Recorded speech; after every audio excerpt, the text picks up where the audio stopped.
Hello everyone, welcome back. In this video, I'm going to show you how to draw a Gann chart box on TradingView in 2026.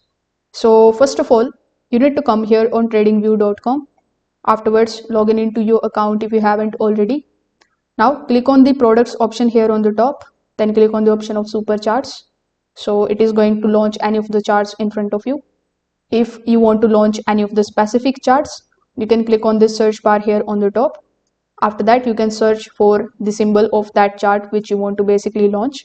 You can also choose any of the charts from this particular list as well.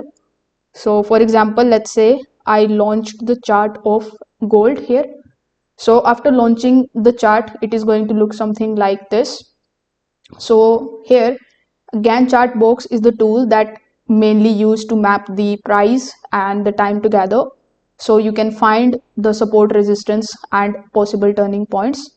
So in order to get it here, in the left hand menu, you just have to look for the option of the Gann and the Fibonacci tool. So it will be the third option.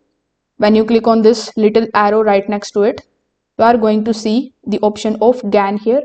So here we have Gann box. So this is exactly what we are looking for, right? So after clicking on the Gann box option, it will be basically selected.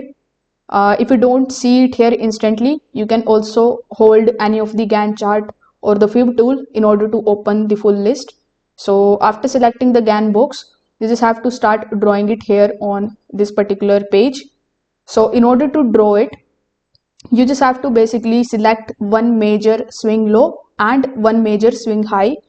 So as you can see, this is the swing high and this is the swing low. So you need to drag and drop it the Gann chart box something like this. After that, when it is placed successfully, you can just simply use it in whichever manner you want to use it. You can also double click on it in order to change its settings. Like you can change the style, the background, the angles, and you can make changes into the coordinations, visibility. You can do a lot of things with it. So that's how you can draw a Gann box on TradingView in 2026. If this video helped you out, consider subscribing to the channel and liking the video. Thanks for watching.